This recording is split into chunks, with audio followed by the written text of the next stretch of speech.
my argument is sort of a pro-heresy argument in the sense that I think one of the things that holds Christianity together is the push and pull of different heresies. An orthodoxy that doesn't have heresies challenging it is going to get sort of sterile and formulaic and sort of devolve into people just, reciting formulations from Thomas Aquinas. It's been a great thing for religion in the U.S. that we've had sort of heresy and orthodoxy competing in intention.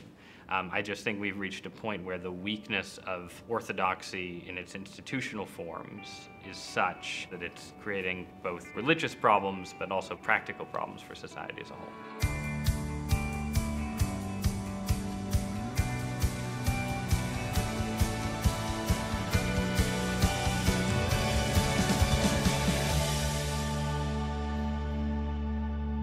The dominant religious ideas right now in Western society are ideas that are connected to Christianity. That's why I use the term heresy. I think it's actually a really useful term for getting at how much our religious landscape still owes to Christianity. So an age of heresy is an age of individualism and ultimately atomization, where people are more likely to feel lonely. They're basically told that it's their job to construct their own religion. I talk in my last book about Eat, Pray, Love, this book by Elizabeth Gilbert. That's an incredibly interesting book, and it's a book about a woman on a religious quest who has religious experiences. And as someone who grew up with parents who were having religious experiences in a different context, her description seems quite familiar and seems totally genuine, but there's nothing in her trajectory in that book that would enable her to test those experiences to fit them into any kind of framework besides the one she's just developed for herself.